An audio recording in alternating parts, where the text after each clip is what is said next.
नमस्कार, आदाब। Crime petrol सतर्क के ब्लैक हेडलाइंस अध्याय के आज के एपिसोड में आप सबका स्वागत है।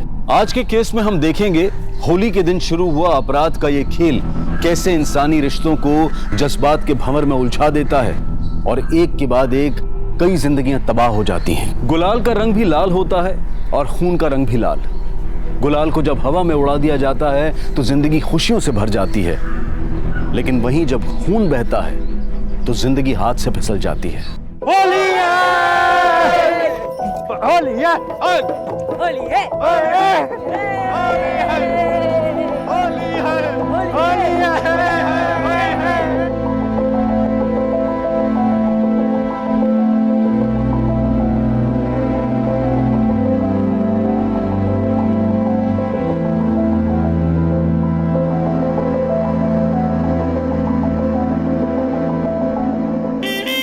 लो बन गई चोरी।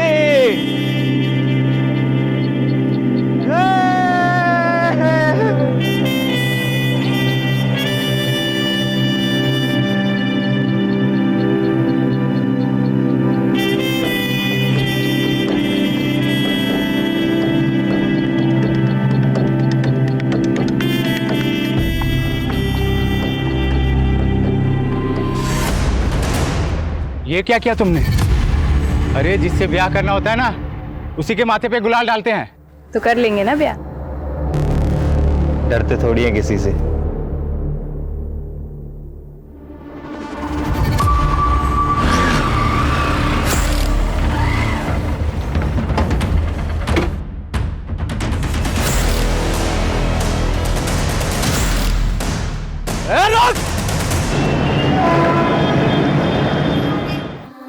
बेगम, होली मुबारक। आपको भी होली मुबारक। आप मेरे त्योहारों का भी कितना ख्याल रखते हो ना। देखो ना, मेरे लिए होली भी खेल रहे हो। तेरे लिए तो कुछ भी।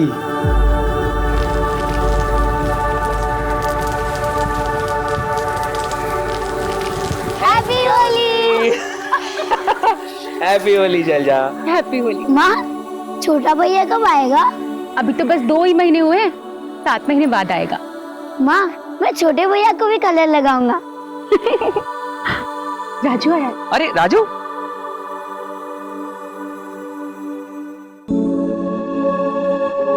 होली की शुभकामनाएं राजू। जीते रहो। होली की शुभकामनाएं साहब। हैप्पी होली राजू। हैप्पी होली सोनू। राजू आपको भी होली की बहुत सारी शुभकामनाएं। तुम अभी भी स्कूल जा रहे हो या चाय के ठेले पे दिन भर काम करते हो? रोज स्कूल जाता हूँ साहब। आपने इतने अच्छे स्कूल में एडमिशन कराया, छुट्टी कैसे मार सकता हूँ? अरे मैं तो भूल ही गया, तुम्हारे इस महीने की फीस जमा करनी थी ना। मैं कल ही जाके देता हूँ, ठीक है? अब बातें हो गई हूँ तो चलो मिठाई खिलाती हूँ। चलो। मिठाइयाँ आ गई हैं इंजीनियर साहब। होली की बहुत बहुत शुभकामनाएं। तुमको भी। हम सब ठेकेदारों की तरफ से जरा मुंह मीठा कीजिए सर। मखीजा जी, आप जानते हैं मैं सरकारी मुलाजिम, ये मैं ले नहीं सकता। साहब, आपकी सख्त रिपोर्ट की वजह से किसी भी ठेकेदार का बिल पास नहीं हो रहा है। हमारे बीवी बच्चे रास्ते पर आ जाएंगे साहब। देखिए मखीजा जी, काम सही कीजिए, रिपोर्ट अपने आप सही बन जाएगी। बस अपना आशीर्वाद हम पे बनाए रखना साहब, वरना क्या वरना? ना मजबूरन हमें कुछ करना पड़ेगा साहब। ये देखिए,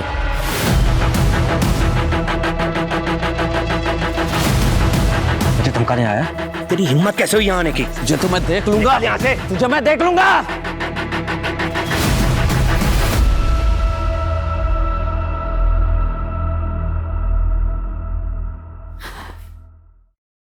विनय,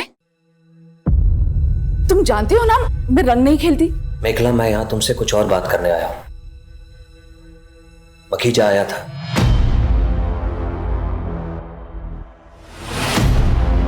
ओह नो, अगर वो पिक्चर्स बाहर आ गए तो ऑफिस में इंक्वायरी बैठ सकती है। मेरा सारा रेपुटेशन खराब हो जाएगा, यहाँ तक कि प्रमोशन भी रुक सकता है, और ऊपर से घर परिवार टूट जाएगा सो अलग। विनय, हाँ, हमें कुछ करना चाहिए। डोंट वरी, चाहे कुछ भी हो जाए तो मैं बदनाम नहीं होने दूंगा, और अगर जरूरत पड़ी तो तुम्हारे लिए किसी भी हद तक जा सकता हूं, कुछ भी कर सकता हूं, कुछ भी। रिलैक्स।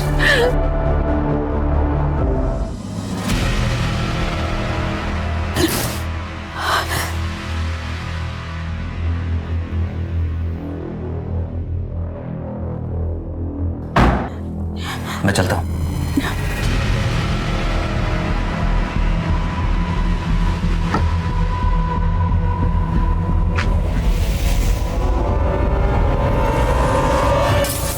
रानी, मेरी मॉम से दूर रहना वरना सर फोड़ दूंगा।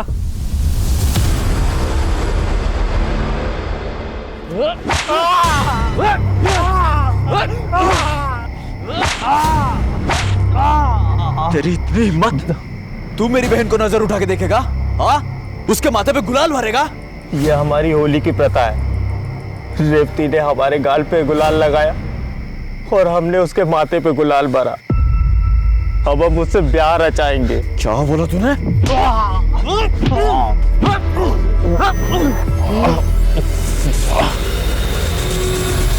रुक जाओ।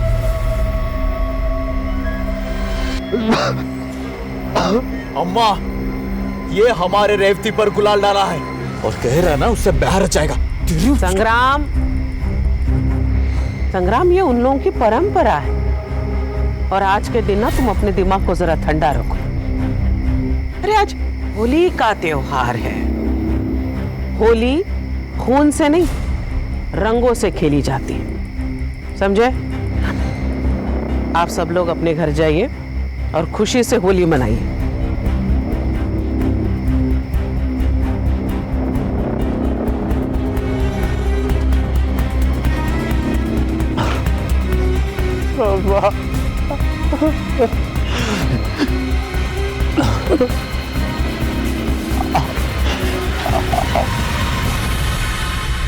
अम्मा जी, आपकी बेटी को उसने फिर भी आपने उसे छोड़ दिया।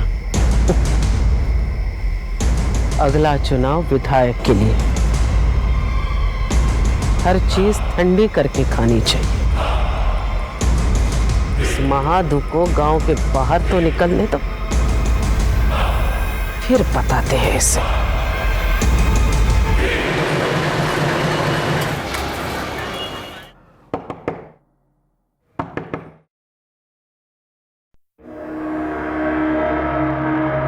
फाइल लागू जीजा जी। शैलजा दीदी कहाँ है? जी मैं रेवती, शैलजा दीदी की छात्रा हूँ। वो हमारे गांव आती थी ना पढ़ाने, तभी से उनसे जान पहचान हुई। मैं उनकी फेवरेट स्टूडेंट थी। शैलजा जी आ रही हूँ। अरे रेवती, प्रणाम दीदी। खुश रहो। वो कॉलेज का फॉर्म भरने इंदौर आई, पर मुझे यहाँ का कुछ पता नहीं, इसीलिए आपके पास चली आई। वैसे दी, आप जो फोटो दिखाए थे, जीजा जी तो उससे भी ज्यादा खूबसूरत हैं।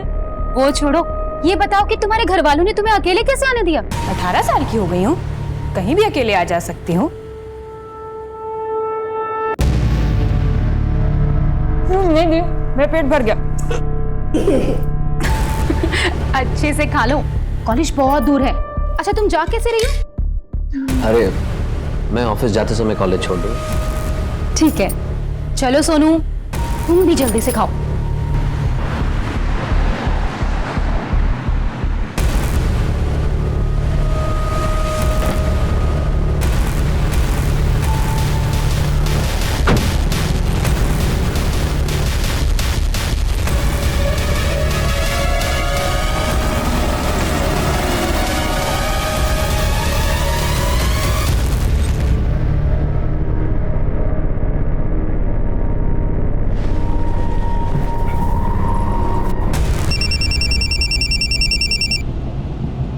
हेलो। मखेजा ने अपने सोशल नेटवर्किंग साइट पे एक मैसेज डाला है कि आज 12 बजे तक सरकारी अफसरों के छिपे हुए रिश्तों का बड़ा खुलासा होने वाला है। गॉड, ये खुलासा किसी और का नहीं मेखला, हम दोनों का होने वाला है।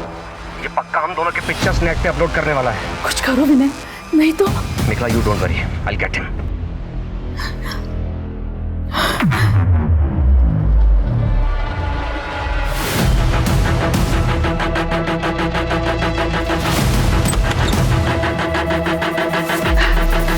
नमस्कार नमस्कार।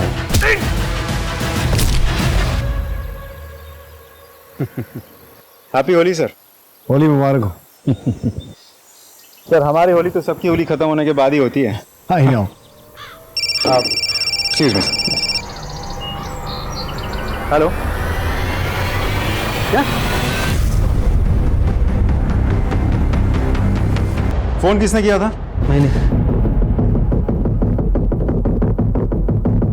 पूरा घर चेक करो, बॉडी का पंचनामा करके इसे पोस्टमार्टम के लिए भिजवाओ। सर विनय कुलश्रेष्ठ, एग्जीक्यूटिव इंजीनियर। होली के दिन विनय के साथ इनका झगड़ा हुआ था। विनय ने इनको धमकाया भी था। तेरी हिम्मत कैसे हुई यहाँ आने की? सर ये फोटो देखिए, ये विनय और विनय के सीनियर कॉलीग मेघला, मैं इन दोनों को जानता हूँ। पूरा गांव छान मार, वो जहां भी दिखे उसे लेकर आ अभी इसी वक्त। चल। जी अम्मा जी। माँ, रेवती गहने और पैसे भी लेके भागी है। संग्राम, गहने बनवाए जा सकते हैं, पैसे कमाए जा सकते हैं, खेतों में बीज डालेंगे ना तो सोना उगेगा, लेकिन बात यहां से पैसों या गहनों की नहीं है, बात है हमारी इज्जत की। इसलिए उसे ढूंढ कर लेकर। ठीक है अम्मा।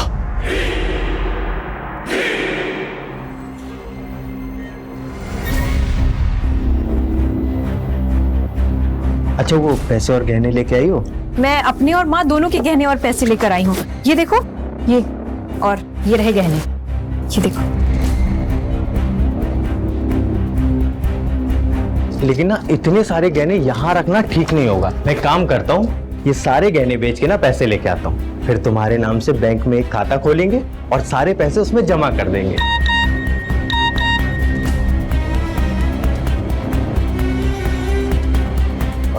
अच्छा सुनो ना। हाँ? मेरे ना अभी एक भाई आ रहे हैं, उन्होंने ही हमारी रहने की व्यवस्था की है। मैं एक काम करता हूँ कि गहने बेच के ना पैसे लेके आता हूँ, और तुम्हें भूख भी लगी होगी ना। हाँ। तो तुम्हारे लिए समोसा और जलेबी लेके आता हूँ, ठीक है? अच्छा चल आता हूँ।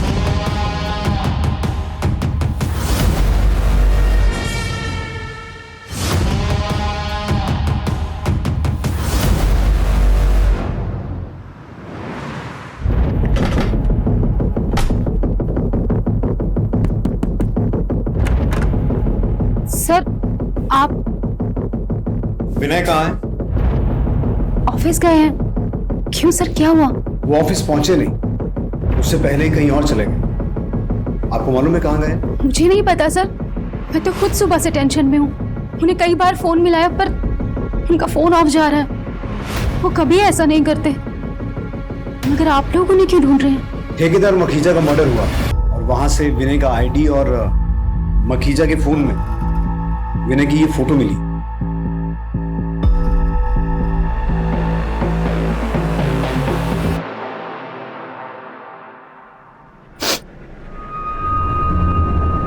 मैंने कभी सपने में भी नहीं सोचा था कि विनय मुझे इस तरह धोखा देंगे। शैलजा जी, मैं समझ सकता हूँ आप पे क्या बीत रही है। विनय अगर घर वापस आते हैं या उनसे कोई कांटेक्ट होता है तो तुरंत हमें इन्फॉर्म कीजिए। जी।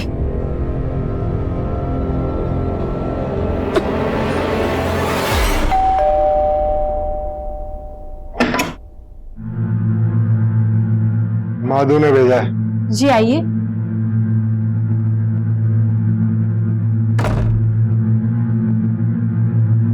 बैठिए। आप कुछ लेंगे? चाय, कॉफी? नहीं, अपना इंतजाम हम खुद कर लेते हैं।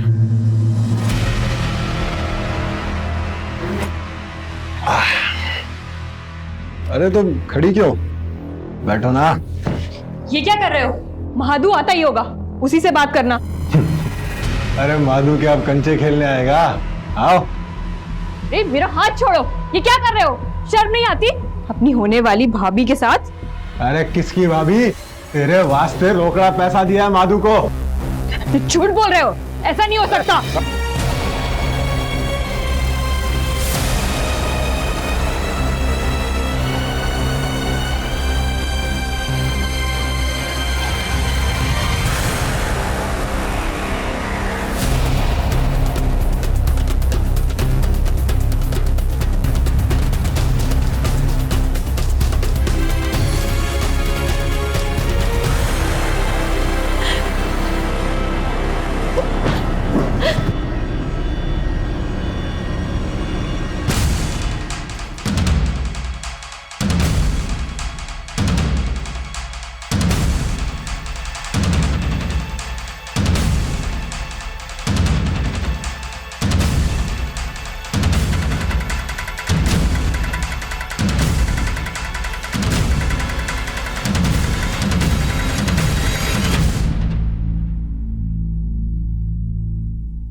सुनो, कोई लड़की को लाल कपड़े में जाते हुए देखा गया यहाँ पे? हाँ, अभी अभी एक लड़की ऑटो में बैठकर उस तरफ गई है।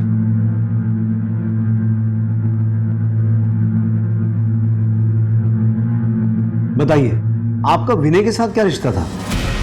प्रोफेशनल। तो फिर आपकी और विनय की इंटीमेट पिक्स मखीजा के फोन में कैसे आई? ये तो आपको उसी से ही पूछना चाहिए। मखीजा अब इस दुनिया में नहीं है, इसीलिए आपसे पूछ रहे हैं।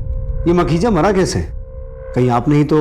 मैं मखीजा को क्यों मारूंगी? क्योंकि आपकी और विनय की कॉम्प्रोमाइजिंग पोजीशन में पिक्स मखीजा के फोन में थी। हो सकता है उसने आपको धमकी दी हो या ब्लैकमेल करने की कोशिश की हो, इसीलिए उसे रास्ते से हटाने के लिए विनय के साथ मिलकर मार डाला। विनय कहाँ है? पता नहीं, आप चाहे तो मेरा सीडीआर मंगवा के चेक कर सकते हैं। मैं घर पर ही थी। काफी स्मार्ट गेम खेल रही हैं आप।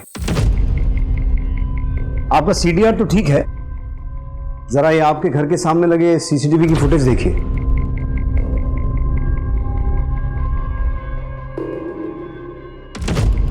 आपके बेटे रोनी की विनय के साथ क्या दुश्मनी थी? पता नहीं किसकी नजर लग गई मेरी बेटी की गृहस्थ जीवन में।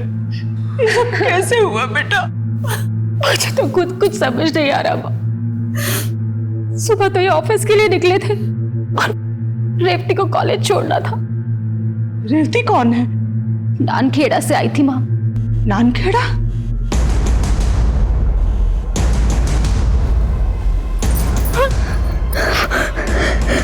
कौन है तुम लोग?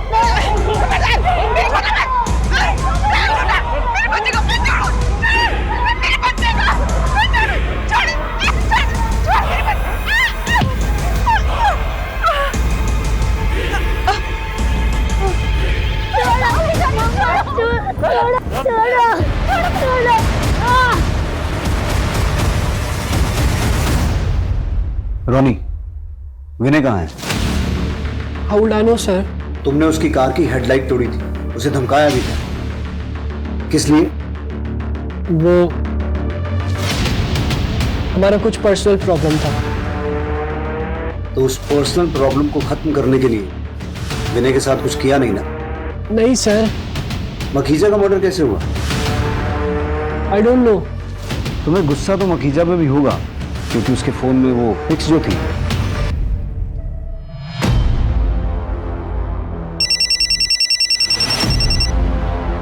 हेलो, मेरे बच्ची को उठा के ले गए साहब। कौन लोग थे? बड़े अजीब लोग थे, मुंह पर कपड़ा बांध रखा था। मैं उन्हें पहचान नहीं पाई। रेवती के बारे में पूछ रहे थे। रेवती कौन? किसी नानखेड़ा गांव से आई थी। दामाद जी उसे कॉलेज छोड़ने गए थे। दामाद जी तब से ही गायब है। मेरे बाल बच्चे बहुत खतरे में हैं। उनकी जान को खतरा है साहब। आप उनकी मदद कीजिए जल्दी। मेरी बेटी पेट से है। विजय, आसपास के सभी पुलिस स्टेशन, चेक नाके, टोल नाके, हर जगह इन्फॉर्म करो। नाकाबंदी होनी चाहिए, हर गाड़ी चेक होनी चाहिए। और बाहर गेट का जो सीसीटीवी है उसकी फुटेज निकालो। ये फोन किसका है? मेरी बेटी शैलजा का। विजय, इसके मैसेजेस और कॉल लॉग चेक करो, हो सकता है कोई लीड मिले। जी आप चिंता मत कीजिए, हम पूरी कोशिश करेंगे।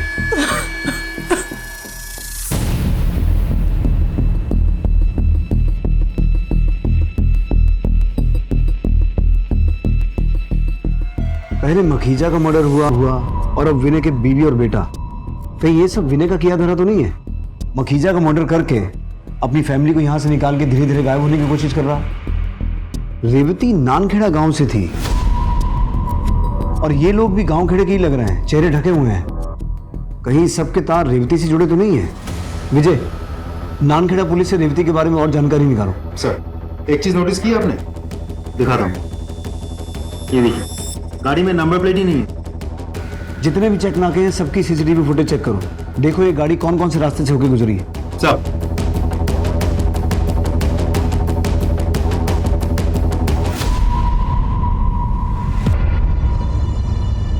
अम्मा जी प्रणाम। वो इंदौर पुलिस ने हमें पूछताछ करने के लिए कहा कि आपकी बेटी रेवती कैसी है और कहाँ है। रेवती,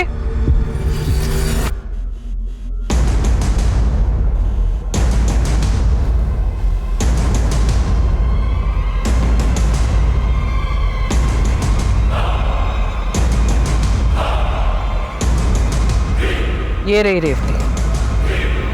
दरोगा तुमसे मिलना चाह रहे थे, पूछ रहे थे तुम हो कैसी। ठीक हो ना तुम? हो गई तसल्ली? जी अम्मा जी, हो सकता है इंदौर पुलिस वालों को कोई गलतफहमी हो गई है। ठीक है, चलता हूँ। प्रणाम।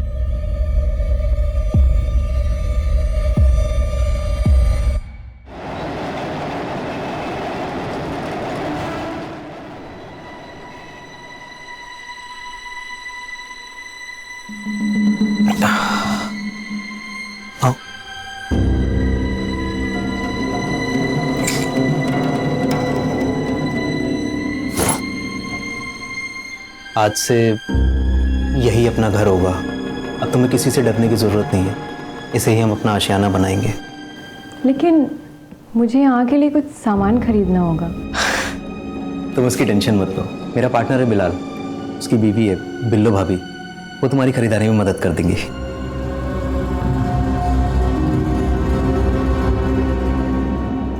वक्त गुजरता गया। पुलिस उधेड़बुन में थी कि आखिर विनय, उसकी पत्नी शैलजा और बेटा सोनू कहाँ है, चाय क्या है। तहकीकात में कुछ दिन गुजर गए। बहुत सारे सबूतों की और संदिग्धों की जांच पड़ताल की गई, लेकिन सारे सवाल वैसे के वैसे थे। न मेखला कुछ बोल रही थी और न ही रोनी। अब तो इंदौर और उसके आसपास के क्षेत्रों में सबकी जुबान पर सिर्फ एक ही सवाल था कि मखीजा का हत्यारा कौन था, विनय और उसके परिवार के साथ क्या हुआ। क्या वो कहीं भाग गए थे या उन्हें अगवा किया गया था, या फिर वो जिंदा भी थे या नहीं। सर, शैलजा के मोबाइल पे रेवती का एक मैसेज आया। मैसेज में लिखा है, दीदी मैं बहुत परेशान हूँ, बहुत मुसीबत में हूँ, प्लीज मुझे बचा लो। रेवती। कहीं ये वो नानखेड़ा वाली रेवती तो नहीं है? नहीं सर, ये कोई और रेवती है, क्योंकि नानखेड़ा वाली रेवती अपने घर पे है। और वैसे भी ये मैसेज मुंबई के मोबाइल नंबर से आया है। तो मुंबई पुलिस से कांटेक्ट करो और उन्हें रेवती और इस केस की पूरी जानकारी दो। सर, विनय ने उस दिन रेवती को कॉलेज के बाहर छोड़ा था ना? जी सर। उस दिन की CCTV footage I? Yes sir. ये कॉलेज गेट की सीसीटीवी फुटेज है।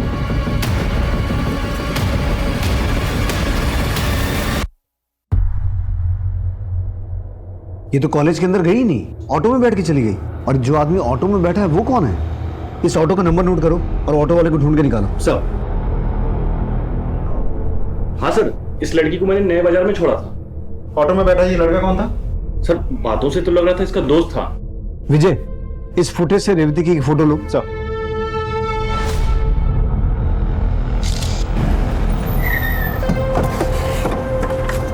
सर यहीं उतारा था, वहां दोनों अंदर गए थे। सुनिए, ये लड़की यहां आई थी? जी साहब, ये एक लड़के के साथ में आई थी। बाद में लड़का तो चला गया, फिर ये लड़की भी भाग गई। अगर नानखेड़ा की रेवती अपने घर पे है तो फिर ये रेवती कौन है? और वो लड़का कौन हो सकता है जो इसे यहां लेके आया था? और फिर वो रेवती जिसने मुंबई से शैलजा के फोन पे मैसेज किया था। टोटल 3 रेवती हैं और तीनों किसी न किसी तरीके से इस केस से जुड़ी हुई हैं।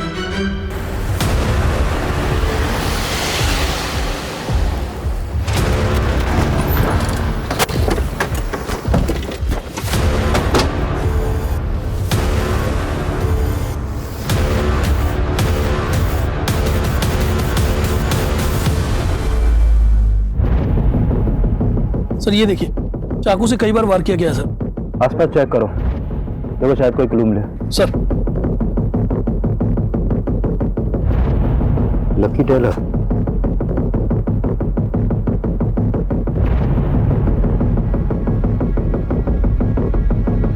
माने सर, शर्ट पे लकी टेलर का लोगो है। सर ये लकी टेलर तो काफी फेमस है, मुंबई 6 में। एक काम करो, बॉडी को पोस्टमार्टम के लिए भेजो। टेलर से चल के बात करते हैं। सर। मुंबई में अचानक मुंबई पुलिस को एक अनजान आदमी की लाश मिलती है और सवाल ये उठता है कि क्या इस केस के तार भी इंदौर केस से जुड़े हुए थे। इंदौर पुलिस पहले ही मखीजा की हत्या, विनय और उसके परिवार की गुमशुदगी और 3 रेवतियों की गुत्थी सुलझाने में जुटी हुई थी। क्या मुंबई में मिली अनजान लाश इन सभी केसेस को और भी पेचीदा बना देने वाली थी, या फिर अभी एक ऐसा सच सामने आने वाला था जो इन सभी समीकरणों को बदल देने वाला था?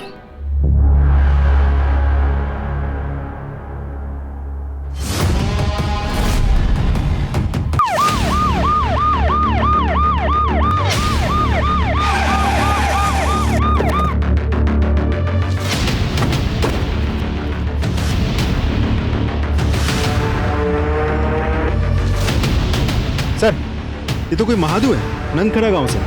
मनखेड़ा गांव से तो रेवती भी है। विजय, इसकी एक फोटो लो और बॉडी को पोस्टमार्टम के लिए ले जाओ। सर। हाँ सर, यही लड़का था सीसीटीवी वाली लड़की के साथ। हाँ सर, यही लड़का था जो रेवती के साथ आया था।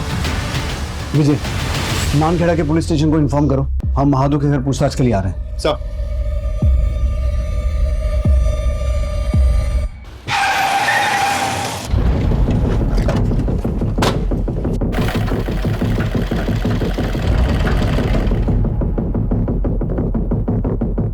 हमें मालवानी के पास एक लाश मिली है जिसकी शर्ट पर आपकी दुकान का टैग है। जो भी शर्ट आप बनाते हैं उन सभी शर्ट्स पर 3 अलग अलग रंगों के बटन लगाते हैं आप? नहीं साहब। तो फिर ये क्या है? ये तो बिलाल। कौन बिलाल? इलेक्ट्रिशियन है, उसी ने तो हमारे दुकान का फिटिंग किया था, उसे ही ये सब शौक है। कहाँ रहता है ये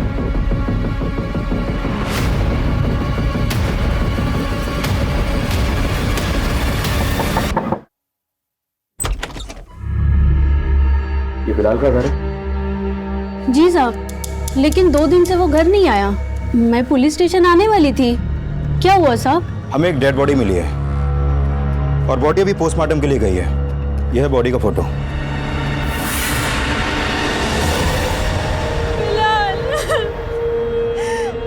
ये क्या हो गया? संभालिए अपने आप को। देखिए, हम आपका दुख समझते हैं लेकिन तहकीकात तो करनी होगी। अच्छा, एक बात बताइए, बिलाल की किसी से कोई दुश्मनी थी? मतलब किसी से कोई झगड़ा कभी? नहीं साहब, अपने काम से काम रखता था। ये बिलाल काम क्या करता था? उसका कोई दोस्त था जो उसके ज्यादा करीब हो? हाँ साहब, वो पिछली गली में शाम रहता है ना, उसके साथ काम करता था।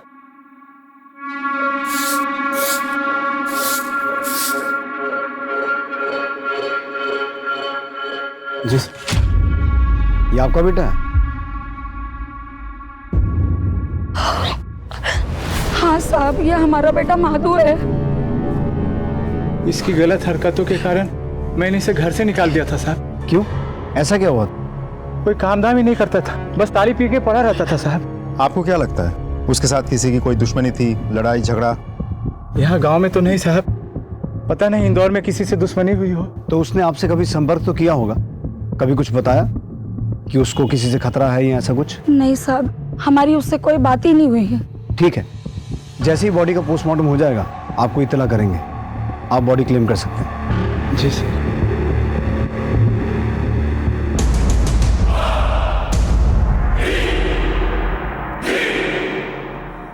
मुझे कुछ तो गड़बड़ लग रही है। अजय, इनके घर पर नजर रखना और गांव में महादू के बारे में और पता करो। जी सर। अच्छा, ये रेवती भी इसी गांव की है ना? जी सर, वो घर पे ही है, मैंने खुद जाके चेक किया। ठीक है, आपको और कोई भी इंफॉर्मेशन मिले हमारे साथ शेयर कीजिए। सर। यही घर है साहब, वो शाम का यही घर है। यहाँ तो ताला लगा हुआ है। थोड़ा सा सर। लगता है घर खाली करके ये लोग कहीं चले गए। पूरे घर की तलाशी लो। सर। उधर चेक करो तो।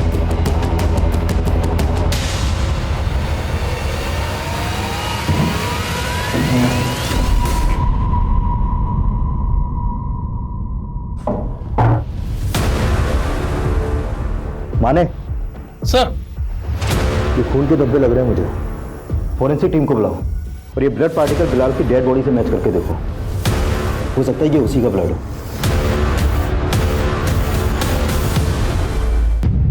दाल में कुछ काला तो है। पहले मखीजा का मर्डर हुआ, फिर विनय गायब हुआ, सोनू और शैलजा गायब हुए, फिर महादू की हत्या हुई और अब ये 3 रेवती। सर, एक बात मुझे बहुत खटक रही है। अगर मखीजा का हत्यारा विनय है तो क्या मखीजा की हत्या का बदला लेने के लिए किसी ने विनय के परिवार को किडनैप किया, या फिर विनय ने खुद अपने परिवार को किडनैप करवाया और बाद में सब गायब हो गए? अब ये विनय हत्यारा है या खुद विक्टिम है? ये भी तो हो सकता है कि मखीजा का मर्डर किसी और ने किया और विनय को उसके परिवार के साथ किसी और ने किसी और वजह से अगवा किया। पर वो है कौन? और इन 3 रेवती का इस केस से क्या कनेक्शन है? रेवती और शाम के रूम में मिले खून के धब्बे आपके पति बिलाल के ही हैं। साहब, ये रेवती और शाम ने मेरे शौहर को मारा है। आप इन दोनों को जेल में ठूस दो।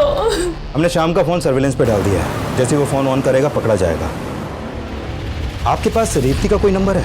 नहीं साहब। ये बात समझ में नहीं आ रही है। ये रेवती है कौन, ये आई कहाँ से, और इसका इंदौर की शैलिजा से क्या रिश्ता है? एक मिनट।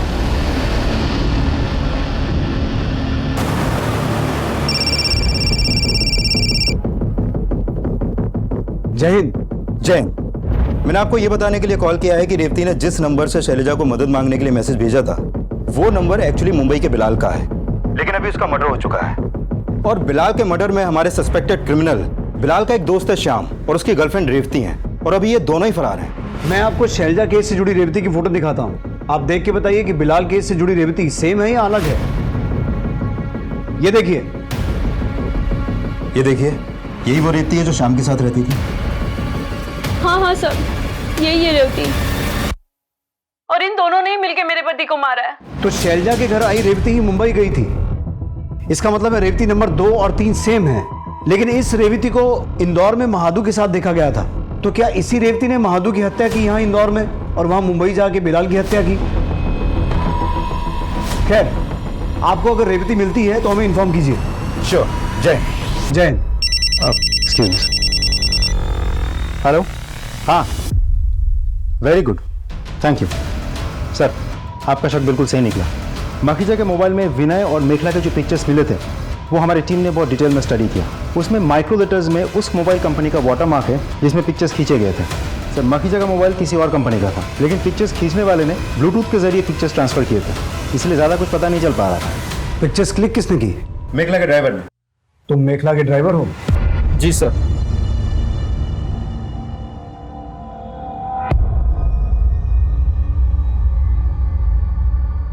ये फोटो तूने क्यों क्लिक की? सर बताता हूँ सर, मैम कहाँ जाती कब किधर जाती मुझे सब पता होता था। मखीजा सर ने मुझे पैसे दे के बोला मेखला मैम पर, विनय सर पे तुम नज़र बनाए रखो, उन्हें ही सर अपने ठेकेदारी में इस काम की ज़रूरत थी। सर मैंने चुपके से दोनों का फोटो क्लिक किया और मखीजा सर को दे दिया। सर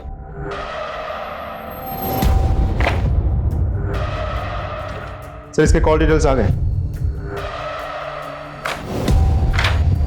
जिस वक्त मखीजा का मर्डर हुआ था तो उसके घर के आसपास क्या कर रहा था? कहीं तूने ही तो मखीजा का मर्डर नहीं किया? नहीं साहब, मैं तो मेखला मैम को लेके गया था। लेकिन सर, मखीजा के मर्डर के समय मेखला का फोन तो उनके घर पे था। मेखला का फोन घर पे था, मेखला घर पे नहीं थी। कहाँ गई थी आप? मैं अपने घर पर ही थी। आपके ड्राइवर ने बयान दिया है कि उस दिन वो आपको मखीजा के घर लेके गया था। मेखला जी, आपके घर से लेकर मखीजा के घर तक जितने भी सीसीटीवी कैमरा हैं, हमने सबकी फुटेज मंगवाई है। किसी न किसी सीसीटीवी में आप कैप्चर हो जाएंगी। आप पढ़ी लिखी महिला हैं, यहाँ तो बड़े बड़े क्रिमिनल्स पुलिस की मार सह नहीं पाते और सच उगल देते हैं। अब सोच लीजिए आपका क्या होगा। यहाँ तो बड़े बड़े क्रिमिनल्स पुलिस की मार सह नहीं पाते और सच उगल देते हैं। अब सोच लीजिए आपका क्या होगा। नीतू, इन्हें तब तक मारो जब तक ये सच न बोले। मैं सब सच बताती हूँ। आई एम सॉरी, मैंने मखीजा को जानबूझकर नहीं मारा। उसने दोपहर 12 बजे सोशल नेटवर्किंग साइट पे हमारे पिक्चर्स वायरल करने की बात लिखी थी। मैं डर गई थी। उससे यही रिक्वेस्ट करने के लिए मैं उसके घर पर गई, लेकिन उसने वहां बदतमीजी की। मैं बहुत गुस्से में आ गई और वहां पर पड़ा एक फ्लावर वास उठाया और उसके सिर पे मारा। जख्म बहुत गहरा था और मखीजा डर गई थी। मेरे समझ में नहीं आ रहा था कि मैं क्या करूं। मैंने जैसे तैसे अपने आप को कंट्रोल कर लिया। ये सोच लिया कि जो होना था सो हो गया। मुझे एक आइडिया आया, अगर इस मर्डर का ब्लेम विनय पे आता है तो उसकी वाइफ को हमारे रिश्तों के बारे में पता चलता और वो उसे छोड़ देती। फिर मैं विनय के साथ शादी कर पाती। मैंने विनय को प्रमोशन देके उसके लिए एक आईडी कार्ड बनवाया था। उसे सरप्राइज देना चाह रही थी, तो वही आईडी कार्ड मैंने मखीजा के डेड बॉडी के पास रखा। आपने अपने ही बॉयफ्रेंड को मर्डर केस में फंसाने की कोशिश की? वो तो बस थोड़ी दिनों के लिए ही फंसा ना, क्योंकि वहां पर ना तो विनय के फिंगरप्रिंट्स थे और ना ही कोई सबूत था, क्योंकि विनय वहां पर गया ही नहीं था और उसने मर्डर किया ही नहीं था। तो वो बस थोड़े दिन में ही बच निकलता। अभी कहाँ है विनय? यही तो समझ में नहीं आ रहा है सर, लेकिन पता नहीं क्यों मेरा मन कर रहा है कि विनय खतरे में है। प्लीज उसे बचा लीजिए। कहीं ऐसा तो नहीं कि इतना कुछ होने के बाद भी विनय ने शादी से मना कर दिया और आपने उसे मार डाला और उसके परिवार को अगवा करके उनके साथ भी कुछ भला बुरा किया? मैंने सिर्फ मखेजा को मारा है और वो भी एक्सीडेंटली। अलग अलग हादसों से जुड़ी रेवती नंबर 2 और रेवती नंबर 3 अलग अलग नहीं है, बल्कि एक ही रेवती है। इस हैरत अंगेज सच के सामने आने से इस केस में एक बड़ा उलटफेर हो गया।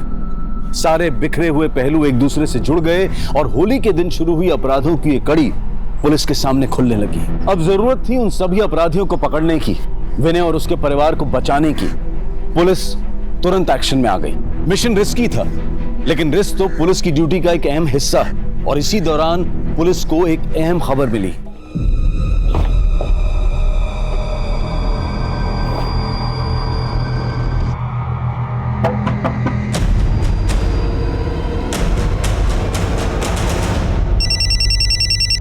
जय हिंद। बोलिए। जय हिंद। हमने रेवती को पकड़ लिया है। रेवती, तुम्हारे चक्कर में इतने सारे कांड हो गए, अब सब कुछ साफ साफ बताओ। तुम दोनों ये बताओ कि बिलाल को क्यों और कैसे मारा?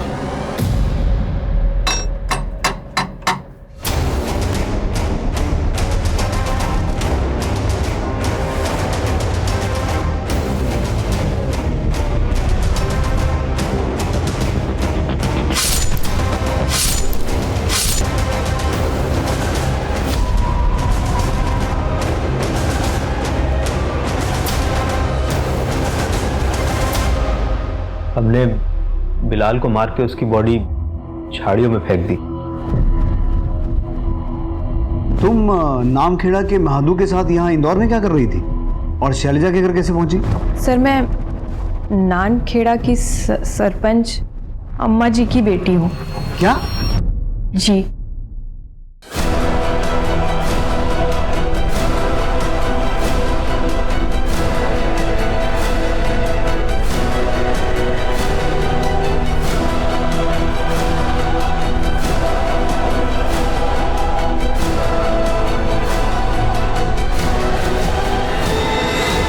फिर मैं श्याम की मदद से इन सब से दूर मुंबई चली गई। तो तुम सिर्फ थोड़ी देर छिपने के लिए शैलजा के घर गई थी और फिर मुंबई चली गई। यहाँ पहले विनय गायब हुआ, फिर शैलजा और सोनू गायब हुए, महादू का मर्डर हो गया। क्या शैलजा दीदी की पूरी फैमिली गायब हो गई? हे भगवान, कहीं मेरी अम्मा जी को ये पता तो नहीं चल गया कि मैंने उनके घर में आश्रय लिया था और अम्मा जी ने ही तो उन्हें।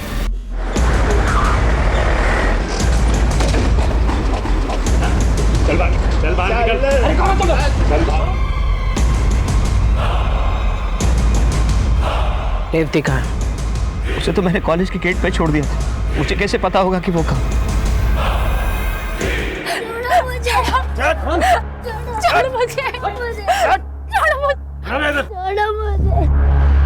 अरे अब तो बता, कहाँ है रेवती? वो हमारी छात्रा थी, कॉलेज में एडमिशन के लिए आई थी।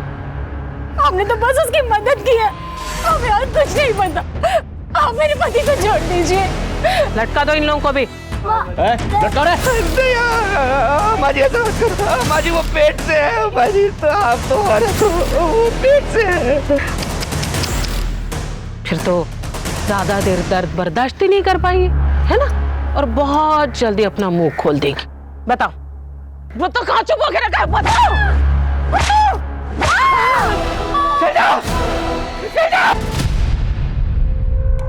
इसका तो खून आ गया रे। मतलब तेरा बच्चा दुनिया में आने से पहले चल जा। अरे अब तो बता कहाँ है रेवती? नहीं पता। रेवती बता कहाँ है? नहीं पता।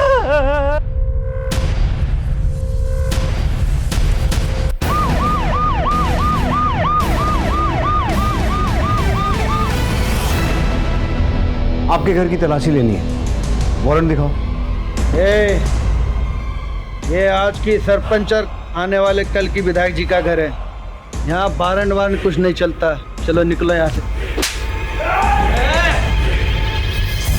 मैं वार्निंग दे रहा हूँ, अगर पुलिस के काम में दखलंदाजी की तो मुझे गोली चलानी पड़ेगी। ए दरोगा, क्यों मेरे हवेली की तलाशी लेना चाहते हो? आपकी बेटी रेवती कहाँ है? तो घर पे। बुलाइए। रेवती,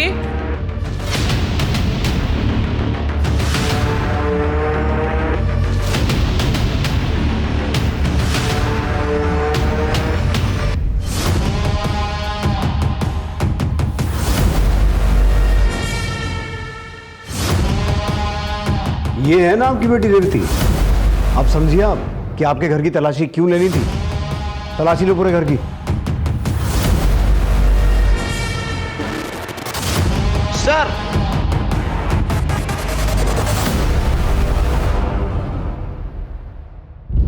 विजय,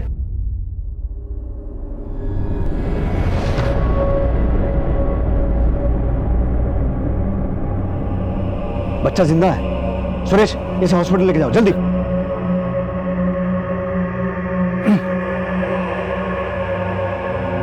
सर। दीदी, दीदी,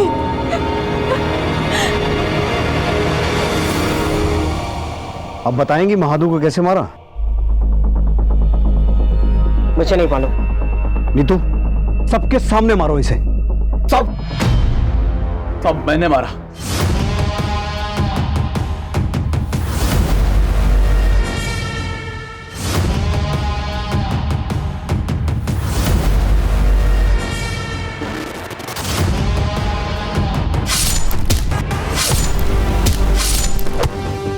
हमारे खानदान की इज्जत का सवाल था, इसलिए मार दिया। अजय, अंदर डालो इन्हें और इतना मारो कि सपने में भी लॉकअप दिखाई दे, क्योंकि ये सिर्फ खूनी और अपराधी नहीं है, वैसी है जिन्होंने एक गर्भवती महिला के साथ ऐसा अत्याचार किया है कि उसके पेट में पल रहा बच्चा भी मर गया। और अम्मा जी, पूरी कोशिश करूंगा कि कानून आपको कम से कम फांसी की सजा तो दे।